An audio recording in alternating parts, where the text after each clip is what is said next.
And I have more to do. So here's the issue right now. I've got several trees, this one right in front of me, which have overhanging branches because they've been reaching for the sunlight away from that crowd. That means that their inclination is to fall toward the house. I can't have that. So, and this I discovered sort of by accident. I got the idea accidentally to chain it. So now I'm going to move that chain a little higher. And the other issue is I've started sawing, and this blade of the saw is so dull it didn't get all the way through, but it's still very stiff. And so, but because it didn't start leaning, I thought, okay, what if it starts leaning backwards?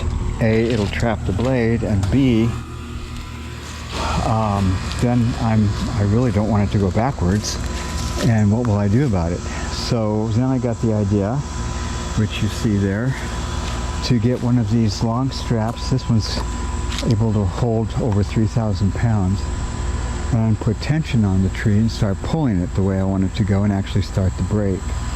So I did the cut this morning and then stopped, perturbed, not knowing how to solve this. And the more I thought about it, the more this solution came to mind, which I feel will be good because it'll pull it the direction I want it to go down, and the chain will keep it from falling onto the house. And this isn't the only tree in that predicament. The one right next to it is also leaning, and probably others as well, although I'm not sure how many of those I'm going to take on. But this is how I think I can manage this tree. So right now, all I'm going to do, well, maybe not all, but the next thing I'm going to do is change the location of that chain and put it up higher so it'll have better leverage to keep the tree from falling over toward the house.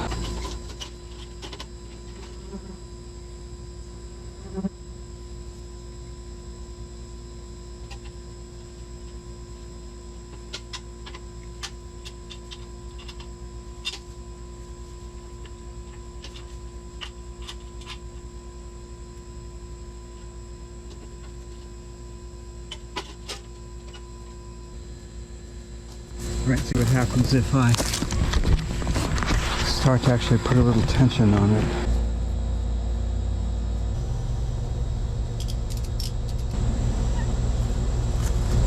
Well, I think that's definitely going to work. I feel pretty confident I've prevented it from going the two directions I'm afraid it might go otherwise. So, but it's really, really hot. I can't even be out here without sweating for 10 seconds in the afternoon. In the morning is the only option to really spend some time out here, especially with all that gear on. So now I'm all set. My goal is to take down this tree in the morning, and then if that goes without any sweat, then the one next to it, which is also hanging way over like this and could definitely hit the house if it wasn't done properly.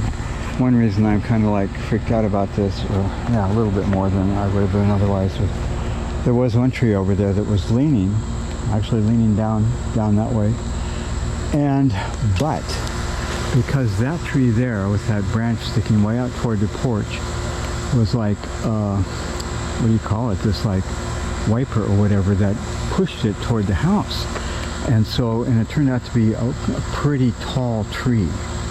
And so in my first cut, it was actually caught up there, and I wasn't sure what am I going to do about this. It's actually not falling, and so I did I ended up doing two other cuts. It was very hairy, and the thing finally did come down, and it just barely branches brushed the porch. It kind of freaked me out. And then another reason I've got to do these two trees right here is because this one to this right there, see, it's already cut completely loose and it will not fall. And so that's kind of a bugaboo, that I've got a tree here ready to fall and it won't. But as soon as I get these two cleared out of the way, it should fall, or be able to fall, that direction. And if it did fall this way, I don't think it would hurt anything except possibly some of my plants. So yeah, those I'm hoping tomorrow morning to have success with that.